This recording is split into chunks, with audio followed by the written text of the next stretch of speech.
Most people lose arguments before they open their mouth. Not because they're wrong, because they're arguing the wrong thing entirely. Lawyers do not win because they're smarter than you. They win because they were trained in three techniques that nobody else was.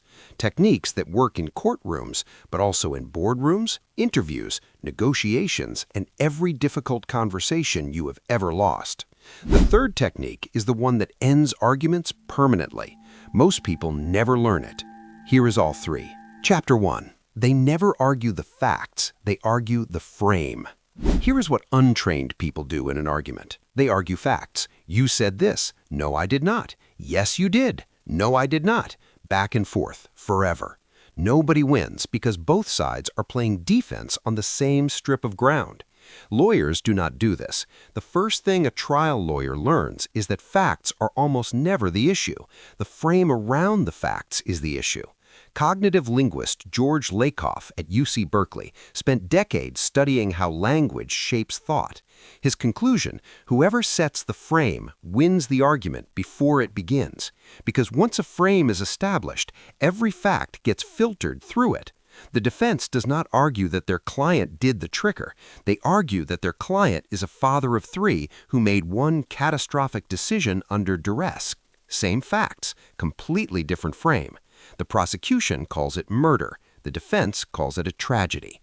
Two frames, one jury. Whoever plants their frame first controls the entire conversation that follows.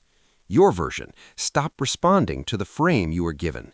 The moment someone frames an argument, your first move is to reframe it. They say, "You always do this." You do not defend the word always. You say, "The real question is whether what I did was reasonable given the situation."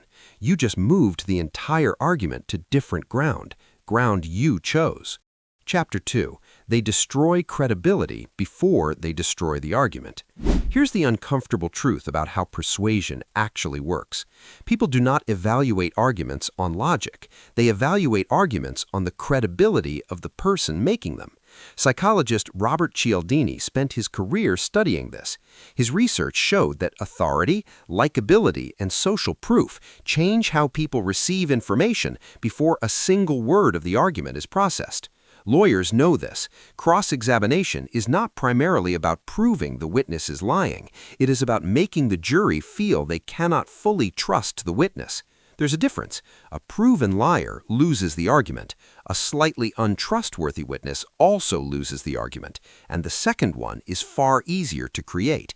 Trial lawyer Jerry Spence, who never lost a criminal case in over 50 years, said this: "The most powerful thing you can do in any argument is make the other person seem unreliable without ever calling them a liar. You ask small questions they get wrong. You highlight minor inconsistencies. You ask them to confirm small details they cannot confidently confirm. And suddenly the jury, or the room, or the other person begins to wonder what else they got wrong."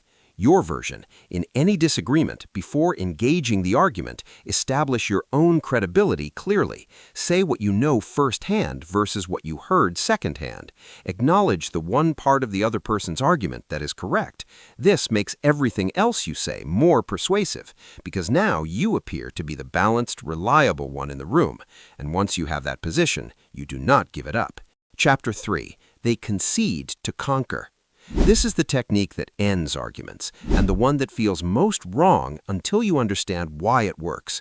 Most people, when they sense they are winning an argument, push harder, more evidence, louder voice, more aggressive posture.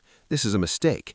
Psychologist William Backus found that people who feel cornered in an argument do not capitulate, they entrench. The harder you push, the harder they resist. The best trial lawyers do the opposite. They concede the point that seems strongest. They say it out loud clearly, before the other side even raises it. My client did behave poorly that night. That is not in dispute.